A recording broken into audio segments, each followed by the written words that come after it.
يا آل طه أنتم نور لنا والشمس منكم تستمد سناها. الخير كل الخير عند ولائكم وبكم نجاة النفس حين رداها. نفسي تسلم للنبي ولاها المصطفى المبعوث من علياها. ولمن بحقه هل أتى قد نازلت وبخيبر تشهد له قتلاها. ولفاطم الطهر التي قد أفطمت عن الأذى والنار موالاها. ولشبل حيدرة الإمام المجتبى كل الخلائق جوده غطاها. ولمن بكته الجن والإنس ومن ناحت عليه ملائك بسماها. ولتسعة ولد الحسين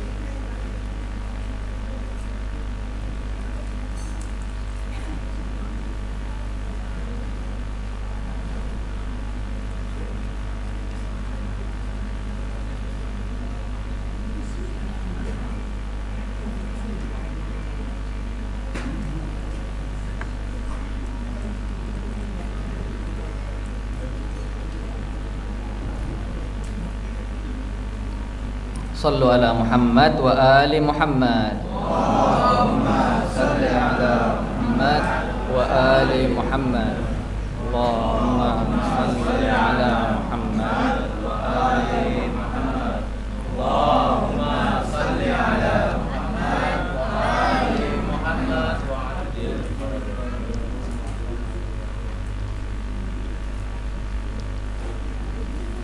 أعوذ بالله من الشيطان الرجيم. بسم الله الرحمن الرحيم.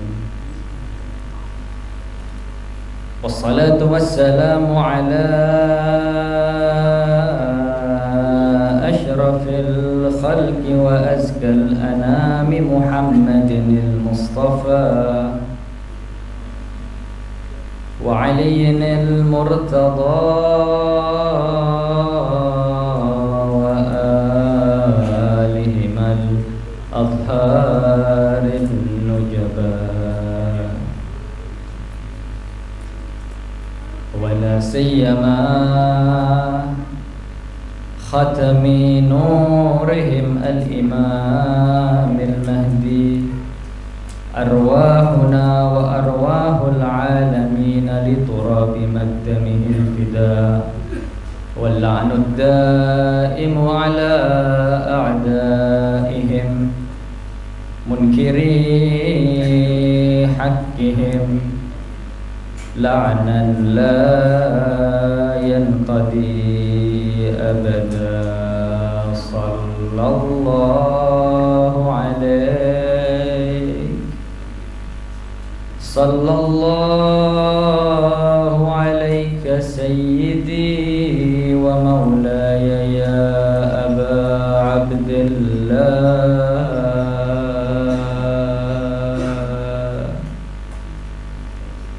صلى الله عليك صلى الله عليك يا صريع الدمعة الساكبة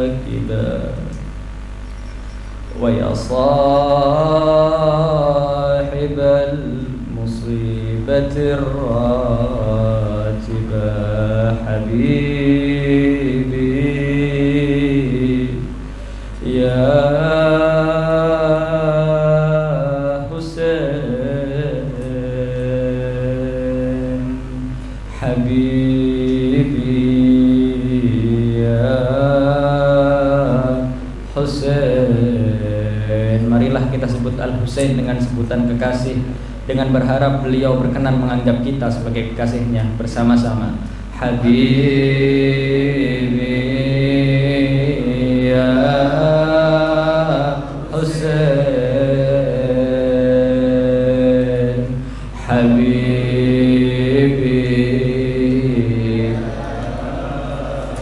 Sampaikan suara kita ke Karbala. Habibi ya Husain, Habibi ya. Untuk menghibur Bunda Az-Zahra, Habibi ya Husain, Habibi Husain, Nur Aini ya Husain, sallallahu alaik wa ala syuhada'i baina yadak tubtum wa tabatil ardu allati fiha dufintum wa fustum wallahi fawzan azima. Faya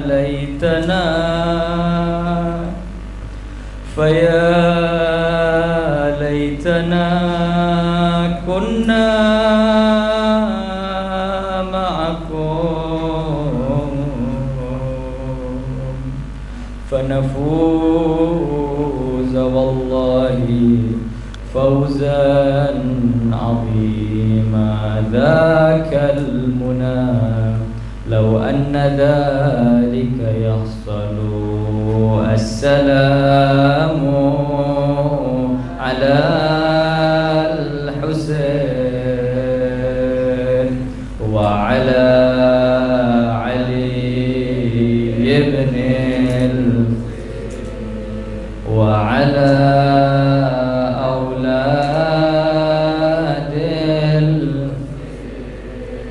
وعلى أصحاب الحسين ورحمة الله وبركاته. لتعجيل في فرج إمامنا صاحب العصر والزمان وحبا بجدته الصديقة المظلومة الشهيدة فاطمة. صلوا على محمد وآل محمد وآل محمد. اللهم صل على محمد وآل محمد. اللهم صل على محمد وآل محمد وعجل فرجهم. إخواني وأخواتي الأعزاء، أعظم الله أجورنا وأجوركم بمصابنا بالحسين عليه السلام، ورزقنا الله وإياكم زيارته في الدنيا وشفاعته في الآخرة، ووفقنا الله لنا وإياكم لطلب استأره مع مولانا ومع حفيظه الإمام المنتظر عجل الله تعالى فرجه الشريف. Alhamdulillah, segala puji bagi Allah, Tuhan semesta alam, yang segala sesuatu berjalan karenanya, terjadi atas izinnya. Salawat serta salam juga selalu kita hadirkan dalam diri kita untuk Ar-Rasul sallallahu alaihi wa alihi beserta keluarga sucinya yang telah memperjuangkan segala sesuatu, tak lain dan tak bukan hanya untuk umat, untuk kita semua, agar kita bisa sadar, faham dan menikmati apa itu keindahan yang Allah ciptakan untuk dunia ini. Sebelum saya memulai apa yang akan kita kaji bersama pada malam hari ini, marilah kita bacakan suratul Fatihah kepada almarhum Al-Ustaz Rusdi hafizahullah wa qaddisa sirruhu syarif, yang mana beliau adalah guru kita semua, dan majelis ini juga langgeng dan berjalan karena kiprah dan perjuangan beliau. Semoga Allah Subhanahu wa taala merahmati beliau. Nuhdi lahu thawabal Fatihah ma'as salawat. Allahumma shalli ala Muhammad wa ali Muhammad. Allahumma shalli ala Muhammad wa ali Muhammad. Allahumma shalli ala Muhammad وعجل فرجهم. أعوذ بالله من الشيطان الرجيم. بسم الله الرحمن الرحيم. الحمد لله رب العالمين الرحمن الرحيم مالك يوم الدين إياك نعبد وإياك نستعين اهدنا الصراط المستقيم صراط الذين أنعمت عليهم غير المغضوب عليهم ولا الضالين. قال الله تعالى في محكم كتابه الكريم. أعوذ بالله من الشيطان الرجيم. بسم الله الرحمن الرحيم. أفحسبتم أنما خلقناكم عبثا وأنكم إلينا لا ترجعون. صدق الله العلي العظيم. Ikhwan dan akhwat sekalian, pada malam hari ini kita memulai apa yang akan kita bicarakan dan kita kenang bersama atas peristiwa yang sangat suci, peristiwa yang sangat sakral, dan tentu walaupun peristiwa itu menyayat hati, namun banyak hal yang bisa kita ambil pelajaran di dalamnya. Dan peristiwa itu juga menjadi kobaran serta semangat bagi kita semua untuk selalu mengupgrade, memperbarui kesadaran dan pengetahuan kita tentang apa tanggung jawab kita dan apa yang harus kita lakukan. Oleh karenanya, saya memilih sebuah ayat di dalam Al-Quran yang barusan saya baca dan kita dengarkan bersama ketika Allah Subhanahu wa taala berfirman di dalam surat Al-Mu'minun, insyaallah pada ayat 115, yang mana artinya adalah, apakah kalian mengira, afahasibtum, kata Allah, apakah kalian mengira wahai manusia, annama khalaqnakum abatha, bahwasanya kami Allah menciptakan kalian itu sia-sia, wa annakum ilaina la turja'un, dan kalian tidak akan kembali kepada kami.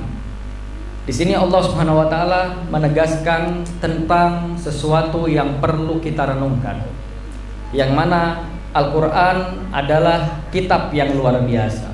Walaupun mungkin wahyu ini turun kepada Ar-Rasul sallallahu alaihi wa alihi lebih dari 1400 tahun yang lalu, lebih dari 14 abad, namun mukjizat Al-Quran akan selalu eksis sampai kapanpun.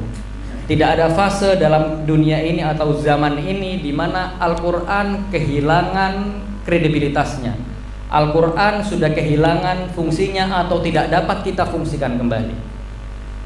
Oleh karenanya, di ayat lain Allah Subhanahu wa taala berfirman ketika berurusan dengan Al-Quran, A'udzubillahi minasyaitonirrajim, afala yatadabbaruna al-Quran am ala qulubin aqfaluha. Apakah kalian tidak mentadabburi, merenungi Al-Quran? Jangan-jangan kunci dari hal-hal yang membuat kita merenungi Al-Quran atau mentadabburi Al-Quran adalah sesuatu yang ada pada hati atau diri kita. Ketika Al-Quran ini perlu ditadabburi, perlu direnungi, maka berarti Ahlul Bait alaihim afdhalus salatu wassalam, yang mana kita kenal bahwa mereka adalah Al-Quranun Natiq, Al-Quran yang berbicara, berarti tindak tanduk mereka, perilaku mereka, apapun yang mereka lakukan pun perlu untuk kita renungkan, perlu untuk kita tadabburkan. Oleh karenanya, ketika kita berbicara bahwa Al-Quran adalah sesuatu yang selalu eksis, begitu juga Ahlul Bait alaihim afdhalus salatu wassalam, khususnya Al-Imam Al-Husain alaihi afdhalus salatu wassalam. Walaupun peristiwa itu sudah hampir 1400 tahun berlalu, sekarang kita berada di tahun 1447 Hijriyah, dan peristiwa itu terjadi di tahun 61 Hijriyah. Sudah hampir 1400 tahun berlalu. Namun apapun yang terjadi di sana tetap akan eksis, tetap akan bersinar, tetap akan terang. Tidak ada kata di mana peristiwa-peristiwa atau hal-hal yang disampaikan oleh Ahlul Bait alaihim afdhalus salatu wassalam itu bisa redup, bisa berkurang cahayanya, bisa menghilang, apalagi sampai menghilang. Hasya wa kalla, tidak mungkin. Oleh karenanya hampir 1400 tahun setiap Muharram tiba, seluruh pecinta Al-Husain selalu mengadakan majelis-majelis aza, majelis-majelis mengenang beliau, menceritakan apa yang beliau jalankan, menceritakan dan mengingat apa yang beliau korbankan dan perjuangkan. Namun sampai saat ini tidak ada fase di mana kita memasuki bulan Muharram dan kita tidak mendapati hal yang baru dari Abi Abdullah Husain alaihi wassalam. Buktinya setiap tahun kita mendapatkan tambahan ilmu-ilmu, tambahan sesuatu yang seakan kita belum pernah mendengar cerita itu, seakan kita belum merenungi hal itu. Ini menandakan bahwa apa yang diperjuangkan oleh Ahlul Bait dan bahwasanya Ahlul Bait adalah Al-Qur'anun Natiq. Mereka selalu akan bersinar. Tidak mungkin ada sesuatu yang dilakukan oleh umat manusia yang membuat Ahlul Bait itu redup, karena mereka lah Al-Qur'anun Natiq. Oleh karenanya kembali kepada ayat yang di awal saya baca, kita akan membicarakan tentang bahwasanya Allah Subhanahu wa taala sempat menegur umat manusia melalui lisan suci Rasulullah sallallahu alaihi wasallam bahwasanya jangan kita mengira kita diciptakan ini main-main, abatha, main-main. Penciptaan Allah Subhanahu wa taala terhadap seluruh yang ada di muka bumi ini bukanlah hal yang main-main atau mungkin bahasa sekarang dikenal iseng. Akan tetapi sesuatu yang di dalamnya banyak hal, banyak pelajaran, banyak hikmah. Dan tentu penciptaan Tuhan kepada kita memiliki satu hal yang pasti, yaitu adanya tujuan dan tanggung jawab yang harus kita pikul. Karena apa? Di akhir ayat Allah menyebutkan, dan jangan juga kalian mengira bahwa kalian tidak akan kembali kepada kami. Jika hanya kembali tanpa ada pertanggungjawaban, tidak mungkin Tuhan mengawali ayat itu dengan jangan kalian kira bahwa kami Allah menciptakan kalian ini main-main. Berarti di situ ada sesuatu yang perlu kita renungkan, sesuatu yang perlu kita kaji, sesuatu yang perlu kita pelajari, sehingga ketika kita kembali kepada Allah Subhanahu wa taala, kita tidak termasuk orang yang menganggap bahwa kehidupan kita di dunia ini hanyalah main-main semata, hanyalah perjalanan tanpa tanggung jawab, hanyalah sesuatu yang berjalan tanpa arti dan tanpa tujuan. Ketika kita berbicara tentang tujuan hidup, Al-Quran pun menggambarkan bahwa salah satu tujuan hidup kita hanyalah untuk beribadah. Ayat lain menggambarkan betapa pentingnya kita untuk memiliki ilmu, untuk kita beriman dan lain-lainnya. Akan tetapi izinkan pada kesempatan kali ini saya akan membacakan salah satu riwayat, yang mana riwayat ini bermula dari Al-Imam Muhammad Al-Baqir alaihi wassalam.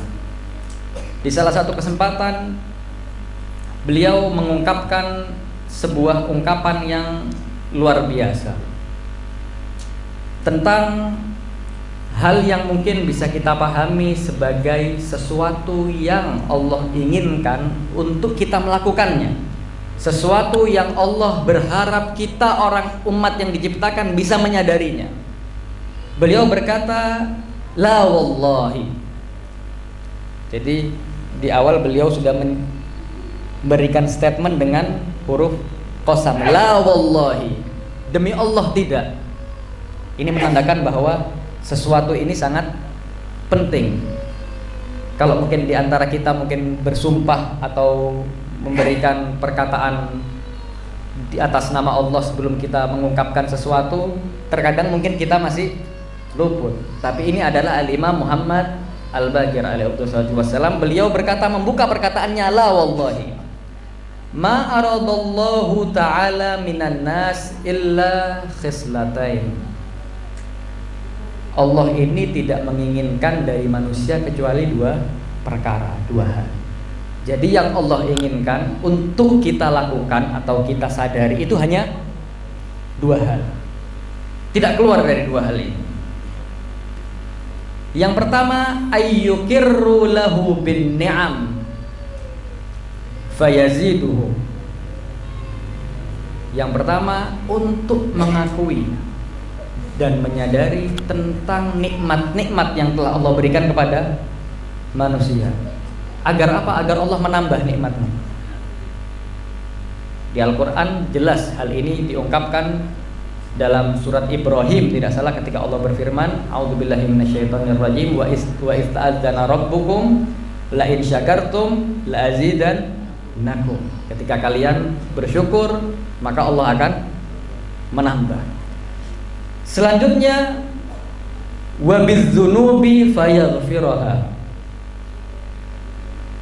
Dan selanjutnya, untuk kita juga mengakui dan menyadari dzunub atau dosa-dosa kita agar diampuni oleh Allah Subhanahu wa taala. Jadi Al-Imam Muhammad Al-Baqir mengatakan bahwasanya dua hal yang perlu diakui oleh manusia. Yang pertama, nikmat-nikmat yang Allah berikan kepada kita, dan yang selanjutnya dosa-dosa yang mungkin pernah kita lakukan. Nikmat agar apa? Agar Allah menambah nikmat lainnya. Dan dosa agar apa? Agar Allah mengampuni kita dari dosa-dosa yang kita perbuat.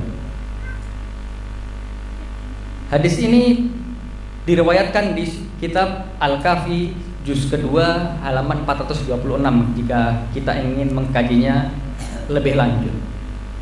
Jadi yang pertama di sini ada iqrar bin ni'am.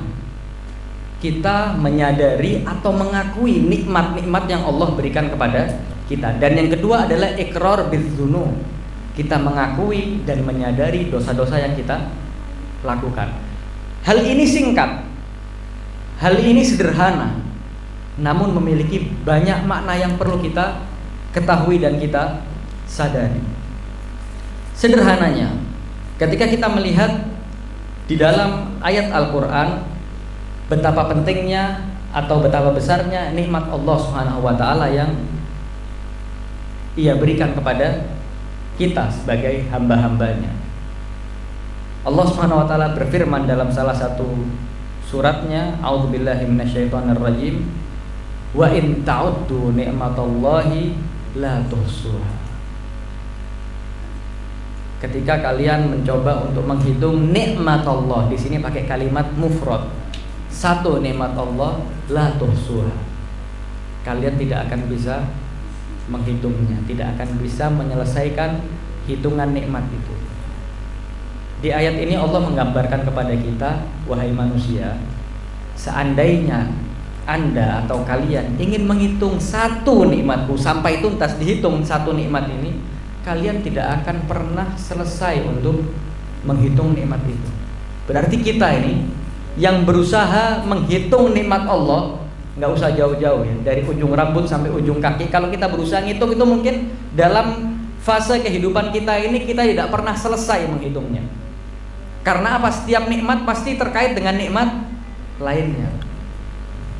Pertanyaannya, jika seandainya satu nikmat saja tidak bisa kita hitung, bagaimana kalau kita tidak menghitung atau tidak berusaha menyadari dan mengakui tentang nikmat-nikmat yang telah Allah berikan kepada kita? Oleh karenanya, mengakui dan selalu berusaha menyadari nikmat yang Allah berikan kepada kita itu salah satu hal yang penting untuk seseorang bisa sampai kepada martabat seorang hamba, kedudukan seorang hamba sejati, yang nanti kita akan sambungkan kepada apa yang Abi Abdillah Husain perjuangkan dalam perjalanannya dari Makkah menuju Karbala. Mulai beliau bersama keluarga hingga mendapat sampai sempat lebih dari 1000 orang, hingga akhirnya berkurang menjadi tidak lebih dari 100 orang. Hal yang pertama yang perlu untuk kita akui dan selalu kita sadari adalah tentang nikmat-nikmat yang telah Allah berikan kepada kita. Dan Allah Subhanahu wa taala, sekali lagi, ini Maha Rahman dan Rahim Allah, Maha kasih sayangnya Tuhan. Betapa besar kasih sayang Tuhan kepada kita. Kita ini satu nikmat saja menghitung nggak bisa ya. Kita ini kan nggak mampu menghitung satu nikmat dari Allah Subhanahu wa taala. Bahkan Allah juga menjelaskan di Al-Quran bahwa tidak ada orang yang mampu bahkan menghitung satu nikmat Allah Subhanahu wa taala. Tapi Allah memberikan jaminan kalau ada yang mengakui nikmat, mensyukuri nikmat yang nggak bisa dihitung itu, tak tambah nikmatnya. Allahu Akbar. Betapa besar dan luar biasanya Dan betapa indahnya kita hidup di dunia ini ketika kita memiliki Tuhan yang walaupun kamu tidak bisa menghitung nikmatku, tapi kalau kamu berusaha mensyukuri tak tambah. Luar biasa. Dan yang kedua adalah al-iqrar bidzunub, atau kita mengakui dosa kita. Ini adalah hal yang penting juga untuk kita sadari.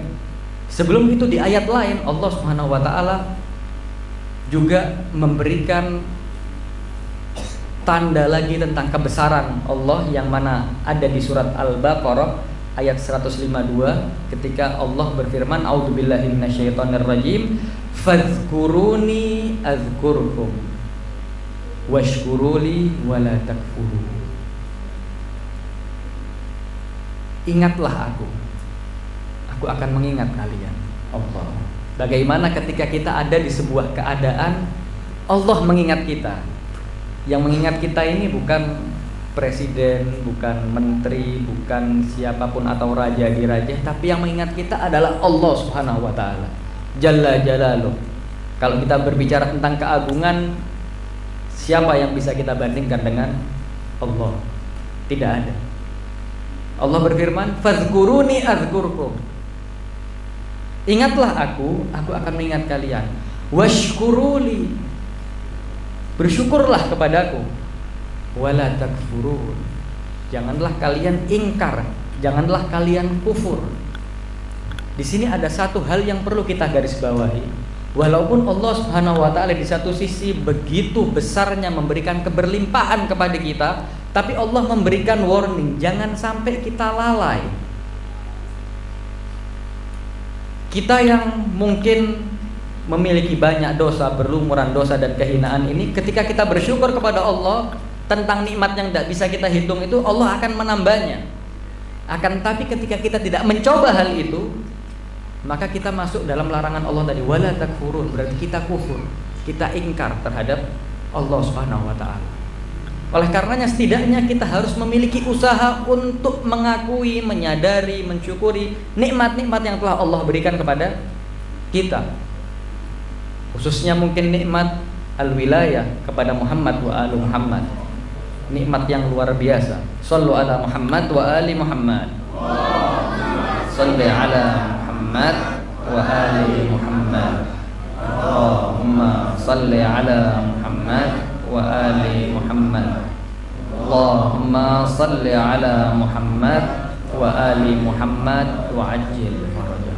Oleh karenanya berarti ketika kita tidak mengakui nikmat kita, sama dengan kita tidak mengakui kekurangan kita, kesalahan kita. Karena ketika kita tidak mensyukuri nikmat Allah, berarti di situ kita termasuk golongan orang-orang yang kufur, wa na'udzubillah min dzalik.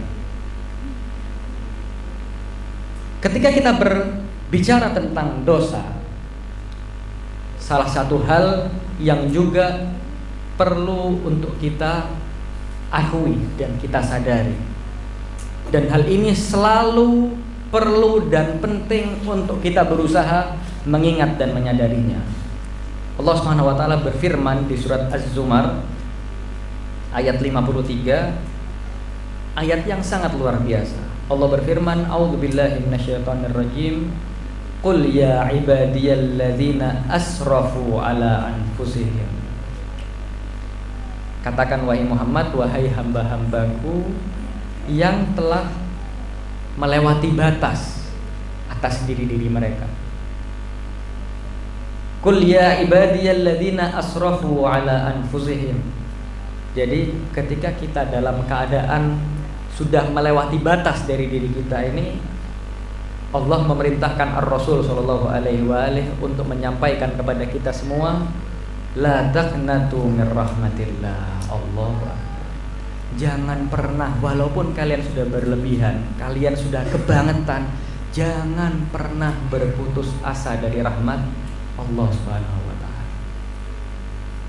Ini menjadi kabar gembira bagi kita, walaupun mungkin dalam beberapa keadaan kita telah melewati batas sebagai seorang hamba. Kita telah keluar dari batas wajar sebagai seseorang yang telah mendapatkan banyak nikmat dari Allah Subhanahu wa taala, Allah berkata, la taqnatu mir rahmatillah.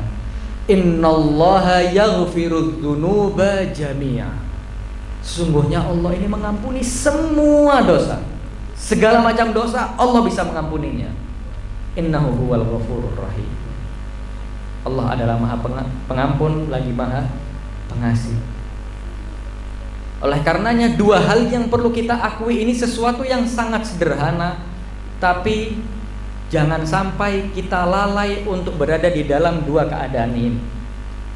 Setidaknya walaupun mungkin kita memiliki banyak kekurangan dalam ibadah kita, dalam perbuatan kita, kita berlebihan dalam menuruti hawa nafsu dan keinginan-keinginan kita, setidaknya jangan sampai ada hari dan ada waktu di mana kita keluar dari keadaan mengakui atas nikmat-nikmat Allah, menyadari nikmat-nikmat Allah, dan kita juga keluar dari keadaan mengakui dan menyadari atas perbuatan-perbuatan buruk yang pernah kita lakukan terhadap nikmat-nikmat yang telah Allah berikan kepada kita semua.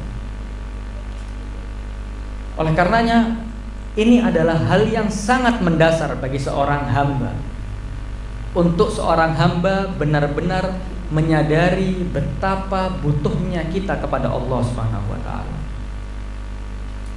Betapa kita tidak berarti di hadapan Allah Subhanahu wa taala. Tanpa menyadari ini, kita tidak akan mungkin bisa menyadari perjuangan Abi Abdillah Husain alaihi wassalam. Kita tidak akan bisa menyadari dan memahami apa yang membuat atau yang menjadikan motivasi bagi Al-Husain dan pengikutnya untuk mengorbankan segala yang mereka miliki di hadapan Allah Subhanahu wa taala. Karena semuanya tidak akan keluar dari dua keadaan. Mereka menyadari tentang seluruh nikmat yang telah Allah berikan kepada mereka, dan mereka juga menyadari tentang bagaimana apa yang telah kita perbuat untuk Allah Subhanahu wa taala. Saya akan melanjutkan pembahasan ini kepada sebuah riwayat, yang riwayat ini bersumber dari salah satu saksi mata Karbala, Al-Imam Ali Zainil Abidin As-Sajjad, agar kita sedikit berusaha mengetahui tentang bagaimana keadaan mereka terhadap nikmat-nikmat Allah, dan betapa jauhnya kita untuk menyadari nikmat-nikmat Allah Subhanahu wa taala. Riwayat ini adalah doa yang beliau lantunkan yang diabadikan di Shahifah Sajjadiyah. Shahifah Sajjadiyah ini adalah kumpulan doa-doa dari Al-Imam Ali Zainil Abidin As-Sajjad. Doa-doa yang sangat luar biasa. Doa panjang, tapi saya ambil potongan dari doa tersebut ketika beliau mengatakan, ya ilahi, wahai Tuhanku. Doa ini sangat layak untuk kita renungkan, dan kita juga berharap kita membacanya sebagai doa kita kepada Allah Subhanahu wa taala. Ya ilahi, lau bakaitu ilaika hatta tasqutu ashfara aini. Beliau mengatakan, ya Allah, jika aku menangis padamu hingga seluruh bulu mataku itu rontok. Ini lantunan doa yang sangat luar biasa. Ya Allah, seandainya aku menangis padamu hingga seluruh bulu mataku rontok. Mungkin ketika kita menangis atas apa yang telah kita lakukan dan meminta ampun kepada Allah, jarang kita mendapati satu atau mungkin dua bulu mata kita ikut rontok bersama air mata kita. Tapi beliau hingga mengungkapkan, ya Allah, seandainya aku meminta atau menangis kepadamu hingga bulu mataku itu rontok, wantahabat hatta yanqati'u sauti, wantahabtu hatta yanqati'a sauti, dan aku merintih padamu ya Allah sampai suaraku ini habis. Allahu Akbar. Wa qumtu laka hatta tantashiru qadamai, dan aku berdiri sholat menghadapmu untukmu sampai kedua kakiku ini hilang keseimbangan, sampai kedua kakiku ini patah. Kita mungkin sering mendengar bahwa Rasul Shallallahu Alaihi Wasallam itu ketika sholat sampai kedua kakinya bengkak. Shallallahu Alaihi Wasallam. Doa berlanjut sedikit panjang sampai akhirnya beliau mengungkapkan wa akaltu turabal ardi tula umri, dan sampai aku memakan tanah di seluruh bumi ini sepanjang hidupku. Jadi aku tidak makan apapun kecuali tanah yang ada. Ini ungkapan-ungkapan yang beliau lantunkan.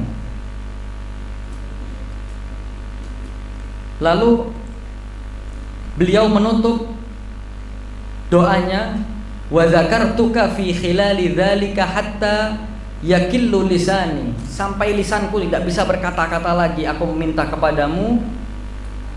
Tsumma lam arfa tarafai ila afaqi sama istihya'an minka mastaujabtu bidzalika mahwa sayyi'atin wahidatin min sayyi'ati. Yang mana arti yang sangat luar biasa. Di akhir itu beliau mengatakan, kemudian aku tidak mengenengadah di bawah langit karena malu kepadamu, niscaya aku tidak akan mendapat penghapusan satupun dosa dari apapun yang telah aku lakukan. Aku ini malu ya Allah, walaupun begitu aku melakukan hal itu, aku malu. Aku takut aku tidak mendapatkan ampunan walaupun satu kesalahanku. Ini ibarat atau berusaha gambaran yang sangat luar biasa. Beliau menggambarkan beliau menangis sedemikian rupa, merintih hingga tak bisa berbicara lagi, selalu menghadap cakrawala atau langit untuk meminta ampunan kepada Allah. Aku ini malu ya Allah dalam keadaan seperti itu. Aku takut satu dosaku tidak mampu diampuni dengan apa yang telah aku lakukan itu. Ini gambaran yang sangat luar biasa, di mana Imam Maksum memberikan gambaran, aku ini takut walaupun aku melakukan hal seperti itu, dosaku tidak diampuni. Ini menggambarkan betapa besarnya nikmat yang Allah berikan kepada kita, bahwa jangan sampai ketika kita melakukan sesuatu, bahkan untuk taubat atau untuk meminta ampun sekalipun kepada Allah, kita merasa telah melakukan sesuatu. Betul, menangisi Al-Husain, meratapi Al-Husain, menjalankan hal-hal atau ibadah-ibadah, memiliki janji-janji yang diberikan oleh Allah SWT kepada kita. Bahkan dalam riwayat dikatakan, satu tetes mata dari seseorang hamba yang menangisi Al-Husain itu bisa memadamkan api neraka seluruhnya.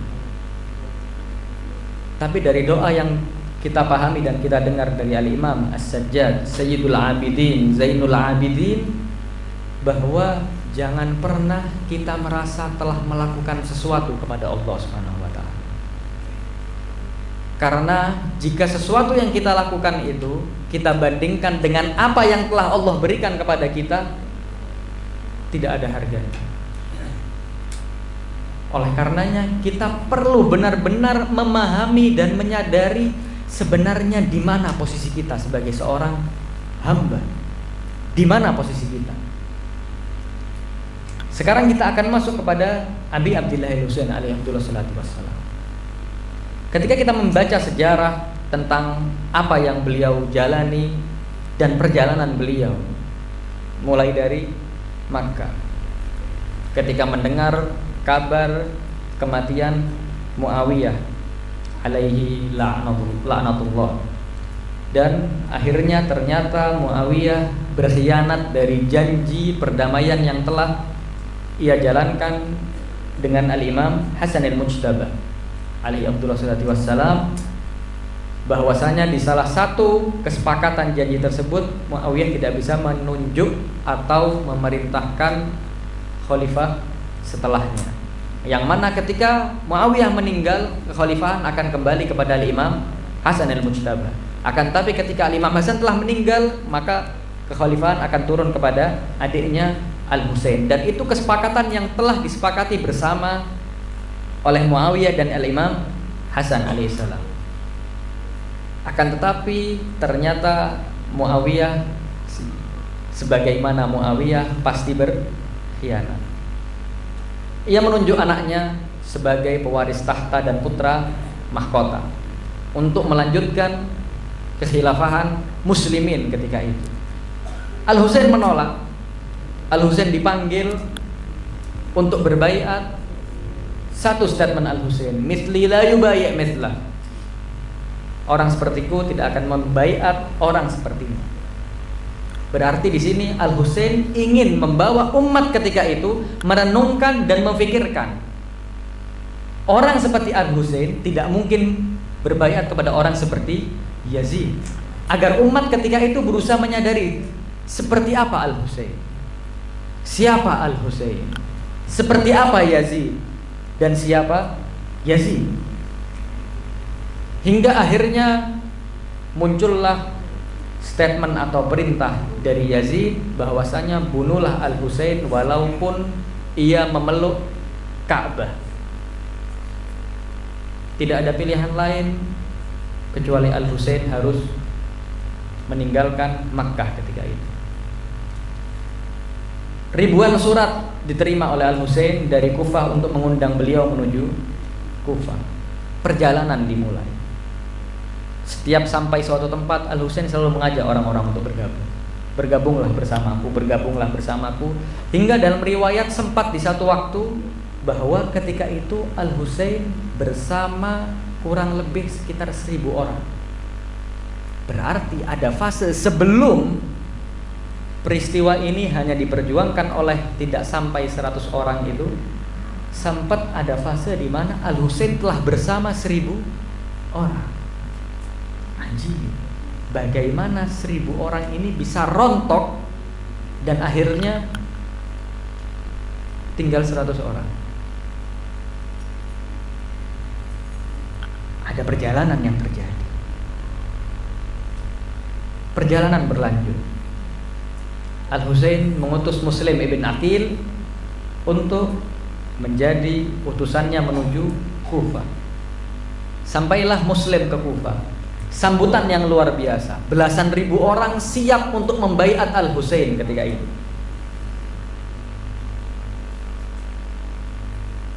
Belasan ribu orang ini juga adalah orang-orang yang telah mengirim surat kepada Al-Husain.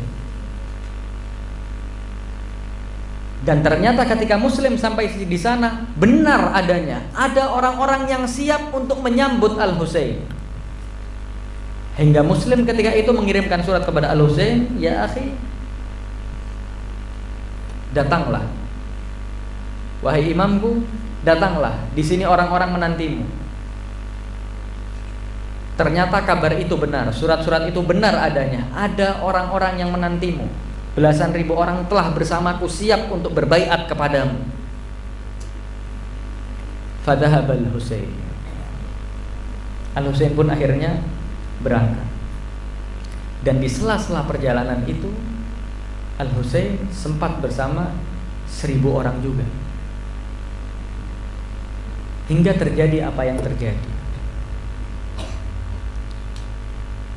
Hingga ketika itu ancaman yang diberikan oleh Ibn Ziyad mulai membawa petaka. Satu persatu orang telah meninggalkan Muslim. Orang-orang yang berbaiat kepada Muslim yang menunjukkan baiatnya kepada Abi Abdillah Al-Husain setelah mengetahui bahwa Ibn Ziyad memerintahkan pembunuhan dan penangkapan terhadap Muslim mulai rontok. Belasan ribu tak bersisa. Muslim sempat singgah di rumah Hani bin Urwah, salah satu sahabat yang setia padanya. Ia pun ketika akhirnya tertangkap basah bahwa ia menyembunyikan Muslim, dibunuh. Muslim sendirian. Kita bayangkan belasan ribu orang. Belasan ribu orang ini bukan jumlah yang kecil. Hilang. Sunyi. Tak bersuara. Belasan ribu surat itu Ibaratnya kalau mungkin sekarang bahasanya itu ada orang yang menghubungi kita terus ngeghosting. Ya, anak yang muda-muda tahu ghosting ya. Mungkin pernah di ghosting juga sama orang ya. Hilang, menjelma bagai hantu. Dan Al-Husain pun membawa belasan ribu surat itu bersama dengannya menuju Kufah ketika itu. Dan di tengah-tengah perjalanan pun Al-Husain sempat mengutus orang lain lagi untuk memeriksa keadaan, yang mana belum sampai di Kufah ia pun gugur dibunuh. Al-Husain berjalan bersama sekitar 1000 orang itu sampai akhirnya ada salah satu orang pecinta Al-Husain datang menemui Al-Husain, mengabarkan berita bahwa Muslim telah gugur, Hani bin Urwah telah gugur, dan utusanmu yang engkau perintahkan untuk melihat keadaan di sana tidak pernah sampai ke Kufah. Ia dicegat di tengah jalan dan dibunuh. Disitulah Al-Husain akhirnya mengumpulkan para orang-orang yang mengikutinya itu. Di situ Al-Husain akhirnya terus terang kepada mereka. Al-Husain mengungkapkan kepada mereka, man lahiqa bi ustushhid. Kalian semua yang bergabung denganku akan gugur. Wa man lam yalhaq bi lam yadrikil fath, lam yablughil fath. Dan barang siapa yang tidak bergabung denganku tidak akan pernah merasakan kemenangan. Apa yang terjadi? 1000 orang itu pun rontok. Barisan yang awalnya rapi mendengarkan apa yang dibicarakan oleh Al-Husain, ketika Al-Husain memberikan pilihan kepada mereka, yang mau bersamaku mari bersamaku, yang tidak tinggalkan aku.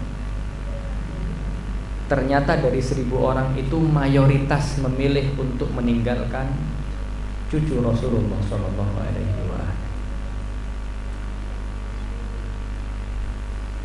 Kita bayangkan orang-orang ini meninggalkan Al-Husain, meninggalkan cucu Rasulullah, di mana mereka melihat dan menyaksikan Al-Husain di hadapan mereka.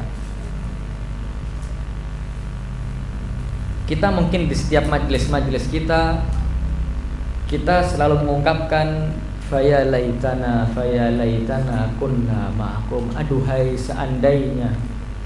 seandainya kami bersamamu ketika itu.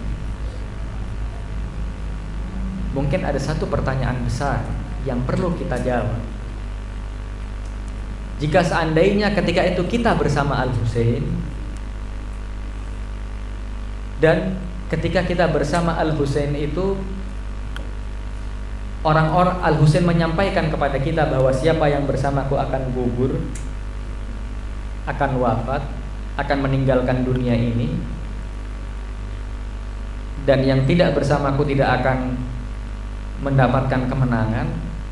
Dan ketika itu mayoritas orang yang bersama Al-Husain meninggalkan Al-Husain, pertanyaannya, apakah kita akan mengikuti orang yang mayoritas itu, atau kita akan bersama orang-orang yang sedikit itu? Kita tidak akan pernah tahu jawabannya, karena itu adalah angan-angan yang seandainya kita ada di sana. Dan kita berharap kita berada di sana dan berada di belakang barisan Al-Husain alaihi wassalam. Akan tapi faktanya ketika mayoritas orang bersama Al-Husain dan menyaksikan kehadiran Al-Husain, mendengar langsung ucapan Al-Husain, suara cucu Rasul ini masuk melalui telinga mereka. Ketika kita mendapatkan ungkapan-ungkapan yang diberikan atau yang dikatakan oleh Al-Husain, dan kita mendengarkan ungkapan-ungkapan itu dari lisan-lisan para rodud, para penceramah, asatid dan lain-lainnya menyampaikan bahwa Al-Husain ketika itu menyampaikan hal min nasirin yansuruni. Ketika itu hati kita bergetar, walaupun itu bukan suara Al-Husain secara langsung. Kira-kira bagaimana orang-orang yang ada di sana? Mereka mendengar langsung suara suci Abi Abdillah Al-Husain. Apakah hati mereka tidak bergetar? Mustahil hati mereka tidak bergetar. Tapi pertanyaannya, kenapa akhirnya mereka meninggalkan Al-Husain?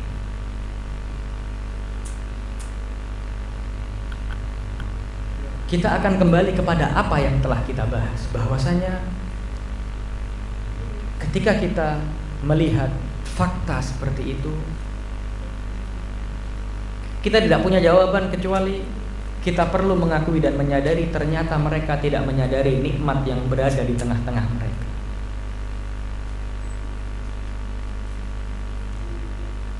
Mereka tidak mengakui dan menyadari bahwa Al-Husain adalah nikmat yang ada di tengah-tengah mereka. Bahwa kemenangan bersama Al-Husain adalah satu-satunya nikmat yang perlu untuk mereka jaga.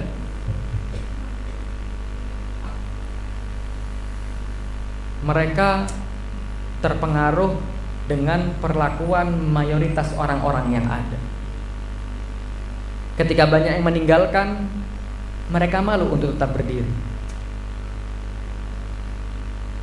Sebagaimana sekarang kita melihat banyak fenomena-fenomena atau fakta-fakta yang terjadi, kebanyakan manusia itu mengikuti mayoritas dan meninggalkan minoritas. Kebanyakan orang kehilangan prinsip untuk menjaga sesuatu. Mayoritas orang takut untuk mengatakan kebenaran jika di tengah-tengah kezaliman. Fakta itu terjadi. Kita melihat hal yang paling sederhana ketika kita melihat peristiwa yang ada di tengah-tengah kita. Penjajahan, atau mungkin kita tidak bahas penjajahan dari awal. Kita bahas apa yang terjadi semenjak 7 Oktober 2023. 630 hari telah berlalu. Keadaan tidak berubah. Apakah ada negara-negara Arab atau orang-orang yang akrab dengan Islam, dengan iman, dengan kebenaran, dengan kebaikan, dengan Allah, mereka menyuarakan sesuatu untuk saudara kita di Palestina, kecuali segelintir orang-orang yang memiliki keteguhan dan prinsip-prinsip pantang terhadap kehinaan. Mereka diam, mereka bungkam. Dan menariknya 630 hari lebih berlalu. Mereka bungkam, mereka diam. Tapi ketika ada perang selama 12 hari antara Iran dan Israel, yang salah satu puncak dari peperangan itu ketika Iran menyerang markas pangkalan Amerika di Qatar, tiba-tiba mereka keluar dari gua. Tiba-tiba kecaman mereka muncul. Negara-negara Arab mulai memunculkan dadanya, memunculkan batang hidungnya, ingin dianggap sebagai pahlawan, bahwa yang dilakukan oleh Iran adalah sesuatu yang layak untuk dikecam. Pertanyaannya, kemana kalian? 600 hari lebih saudara-saudara muslim kalian diperangi, bahkan bantuan dilarang masuk, tepung-tepung yang diberikan di dalamnya ditambahi zat-zat narkotika, orang sengaja dibuat untuk mengambil bantuan hanya untuk dibunuh, ditembak. Kemana suara kalian? Dan ini fakta yang kita hadapi di hadapan kita, di tengah-tengah kita, bahwasanya ternyata orang-orang yang mengakui, yang mungkin sebagian besar mereka sering untuk melihat hitamnya Ka'bah, sebagian besar dari mereka terlalu sering untuk menciumi Hajar Aswad, sebagian mereka sudah sangat biasa untuk melihat hijaunya kubah Rasulullah SAW. Mereka begitu akrab dengan Ar-Rasul. Mereka begitu akrab dengan lantunan-lantunan ayat suci Al-Quran. Tapi ketika mereka ada di satu keadaan, mereka harus menyampaikan prinsip, moral, kebenaran, mereka diam. Mereka bungkam. Mereka tak bergeming. Mereka bahkan tak merasa bersalah. Karena apa? Mayoritas masyarakat dan umat di dunia diam. Buat apa saya berbicara? Ingin berbicara menunggu ada yang mulai untuk berbicara. Sedangkan peristiwa 12 hari hanya serangan beberapa rudal menuju ke salah satu pangkalan Amerika, bukan milik Qatar ya, pangkalan militer Amerika, yang mana jelas-jelas Amerika sebelumnya menyerang negara tersebut. Mereka bersuara. Mereka keluar dari gua-gua dan persembunyian mereka. Mereka mulai mengaktifkan media sosial mereka, kecaman mereka, dan mengklaim bahwa mereka termasuk dari pahlawan yang akhirnya terciptanya perdamaian dari perang yang berjalan selama 12 hari. 630 hari mereka tutup mata. Oleh karenanya, ini adalah fakta yang kita hadapi. Yang mana ketika kita tidak berusaha menyadari apa tugas kita, apa tanggung jawab kita, setidaknya untuk kita mengakui dan menyadari nikmat-nikmat yang diberikan oleh Allah, dan apa kesalahan, kekurangan yang telah kita lakukan, kita akan kehilangan kesadaran untuk melakukan beberapa hal ini. Dan pada akhirnya Karbala akan terjadi dan terjadi lagi. Karbala terjadi bukan karena banyak orang tidak mengenal Al-Husain. Mereka mengenal Al-Husain, mereka mengundang Al-Husain. Bahkan sebagian mereka sempat bersama dengan Al-Husain. Akan tapi mereka tidak mau mengakui bahwa ini adalah nikmat yang diberikan oleh Allah Subhanahu wa taala.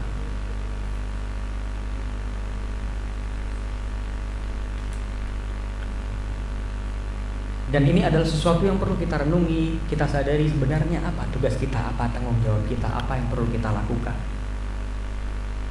Apakah cukup kita diam seperti ini? Apakah cukup kita mau dipecah belah oleh mereka? Oleh karenanya saat ini adalah saatnya umat Islam bersatu. Saatnya kita menggaungkan persatuan, saatnya kita siap untuk bekerja, saatnya kita siap untuk mengambil peran kita dalam kehidupan ini. Yang mana peran kita satu. Kita harus mengusahakan bagaimana caranya sehingga Karbala tidak terulang untuk kedua kali. Dan setiap kita memikul tanggung jawab tersebut. Setiap kita memiliki tanggung jawab tersebut. Karena apa? Tuhan menciptakan kita tidak sia-sia. Kita akan diminta pertanggungjawaban oleh Allah Subhanahu wa taala atas kehidupan yang telah diberikan kepada kita.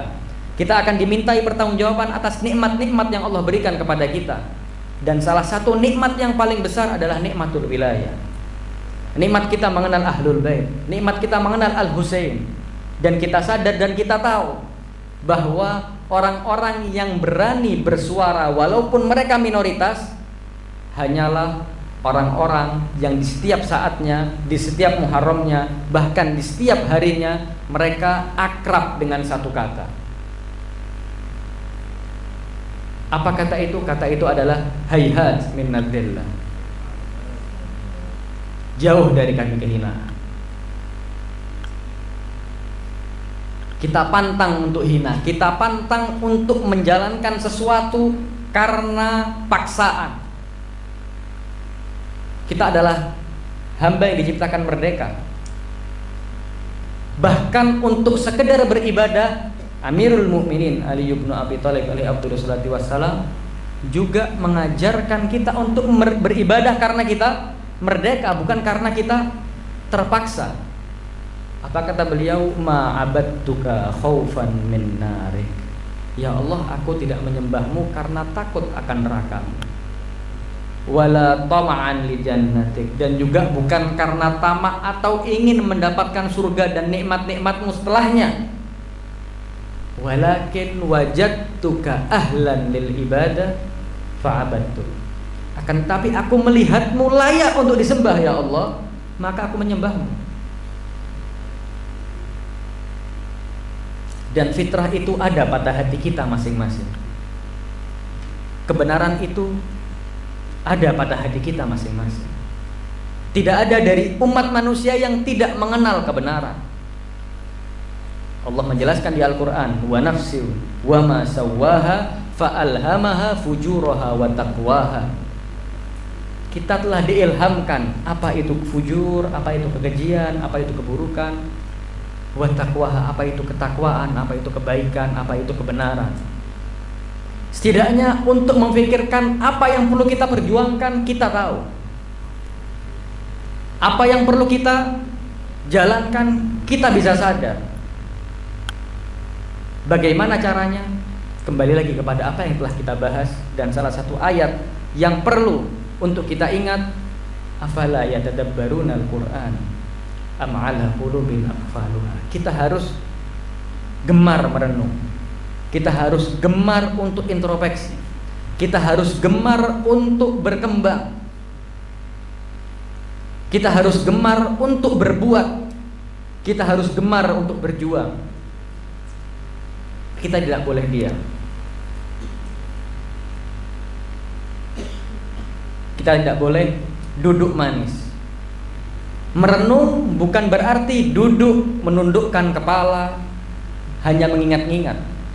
Tapi merenung berakhir pada sebuah tindakan pastinya. Merenung akan melahirkan konsep, akan melahirkan tindak tanduk. Apapun yang kita lihat perlu untuk kita lakukan, suarakan, perjuangkan, diskusikan. Ayo kita lakukan bersama. Dan semua perjuangan itu kita tidak perlu melihat kepada banyak perjuangan yang lain. Cukup kita melihat kepada Abi Abdillahil Husain. Ternyata untuk kebenaran yang harus kita korbankan adalah segalanya. Tidak bisa kita memilih sesuatu dan meninggalkan sesuatu lainnya. Kesimpulan di akhir yang akan saya sampaikan untuk pengingat khususnya kepada saya sendiri yang berbicara di hadapan antum dan umumnya untuk kita semua, bahwa ketika kita berbicara tentang perjuangan dan pengorbanan, apa yang perlu kita lakukan dan apa yang perlu kita persembahkan, tidak lain kita hanya bisa kembali kepada Al-Quran. Baik itu Al-Quranun Natik dan Al-Quranus Somit.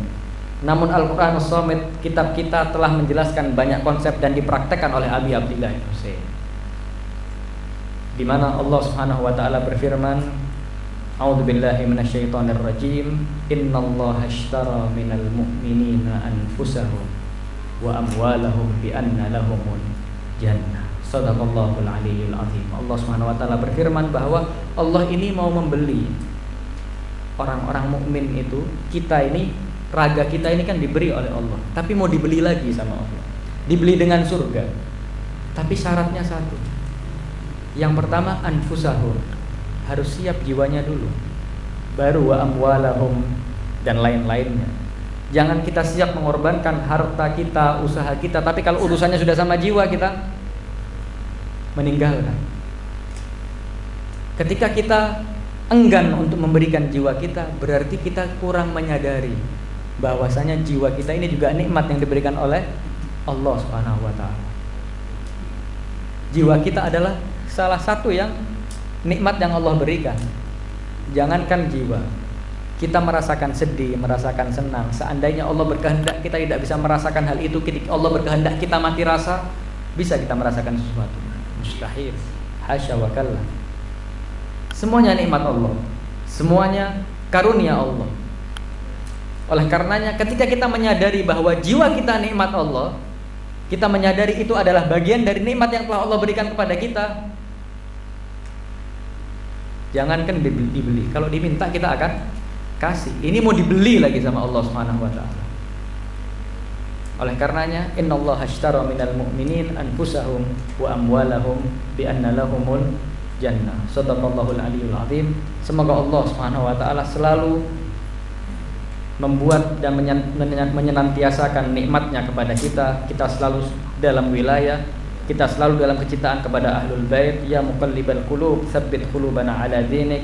Allahumma inna nashku ilaika faqda nabiyyina salawatuka alaihi wa alihi wa ghaibata waliyina wa kasrata aduwina wa qillata adadina wa shiddata al-fitani bina wa tadahhur az-zamani alaina fasalli ala Muhammadin wa alihi wa inna ala dhalika bi fathin minka tu'ajjilu wa bi dhurrin takshifu wa nasrin tu'izzu wa sultani haqqin tudhiru wa rahmatin minka tujallilunaha wa afiyatin minka tulbisunaha bi rahmatika ya arhamar rahimin. Allahumma kun li waliyikal hujjat ibn al-Hasan salawatuka alaihi wa ala abaihi fi hadhihi as-sa'ah wa fi kulli as-sa'ah waliyan wa hafidhan wa qa'idan wa nasiran wa dalilan wa 'aina hatta tuskinahu ardaka taw'an wa tumatti'ahu fiha tawila bi rahmatika ya arhamar rahimin. Syukran lakum, tahiyyati lakum, wassalamu alaikum warahmatullahi wabarakatuh.